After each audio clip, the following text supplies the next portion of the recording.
আসসালামু আলাইকুম। দৈনিক শিক্ষা বার্তা থেকে পড়ছি। এমপিভুক্ত শিক্ষা প্রতিষ্ঠানের প্রধান, সহপ্রধান নিয়োগে শূন্যপদের তালিকা পাঠানোর নির্দেশ।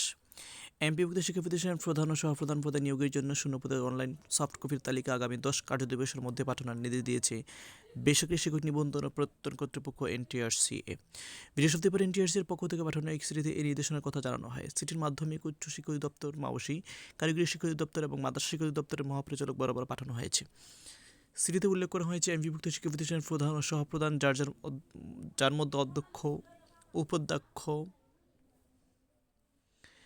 প্রধান শিক্ষক, সহকারী প্রধান শিক্ষক, সুপার ও সহকারী সুপার পদ অন্তর্ভুক্ত।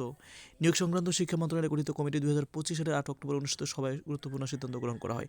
ওই সিদ্ধান্তের আলোকে ভবিষ্যতে এমপিভুক্ত শিক্ষা প্রতিষ্ঠানের প্রধান ও সহপ্রধান পদে নিয়োগ সুপারিশ কার্যক্রম এনটিআরসির মাধ্যমে সম্পন্ন করার লক্ষ্যে সঠিক ও নির্ভুল শূন্যপদের তথ্য সংগ্রহ জরুরি হয়ে পড়ছে। এনটিআরসি জানার জন্য সংশ্লিষ্ট শিক্ষা প্রতিষ্ঠানগুলো থেকে অধিদপ্তর ভিত্তিক যাচাইকৃত নির্ভুল শূন্যপদের চাহিদা অনলাইনে সফটকপির মাধ্যমে সংগ্রহ করা প্রয়োজন। সেই প্রেক্ষিতে নির্ধারিত ছক অনুযায়ী তথ্য পাঠানোর নির্দেশ দেওয়া হয়েছে। চিঠিতে আরও বলা হয়, শূন্যপদের তালিকার অথরিটি ডিএন কোড, প্রতিষ্ঠানের নাম, ডিস্ট্রিক্ট কোড, জেলার নাম, থানা কোড ও থানার নাম সহ প্রয়োজনীয় সব তথ্য অন্তর্ভুক্ত করতে হবে। এনটিআরসির নির্দেশনা উল্লেখ করে সংশ্লিষ্ট অধিদপ্তরগুলোকে আগামী 10 কার্যদিবসের মধ্যে উল্লিখিত তথ্য অনলাইন সফট কপির মাধ্যমে পাঠানোর জন্য প্রয়োজনীয় ব্যবস্থা গ্রহণ করতে অনুরোধ জানানো হয়েছে।